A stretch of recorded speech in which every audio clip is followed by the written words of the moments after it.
বাংলাদেশের ৩ তারকা রিশাদ, মিরাজ ও সাকিবের সামনে রেকর্ড গড়ার সুযোগ। প্রথমবারের মতো জিততে পারেন পাকিস্তান সুপার লিগের ট্রফি।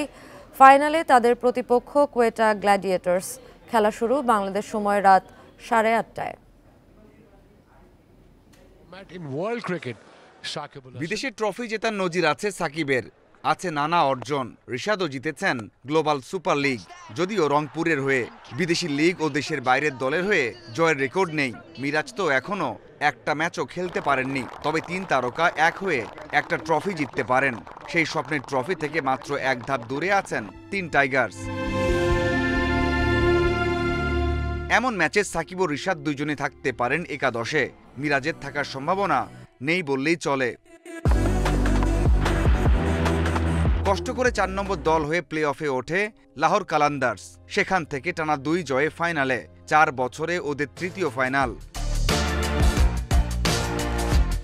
ফাইনালে সেরাটা দিয়ে তৃতীয় শিরোপা জিততে মরিয়া শাহিন শাহ আফ্রিদির দল।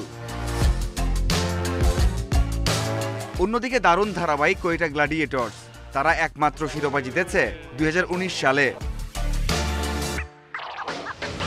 লিগের শুরুতে দারুণ ধারাবাহিক ওরা ১০ ম্যাচে ৭টা জিতেছে, যা সর্বোচ্চ।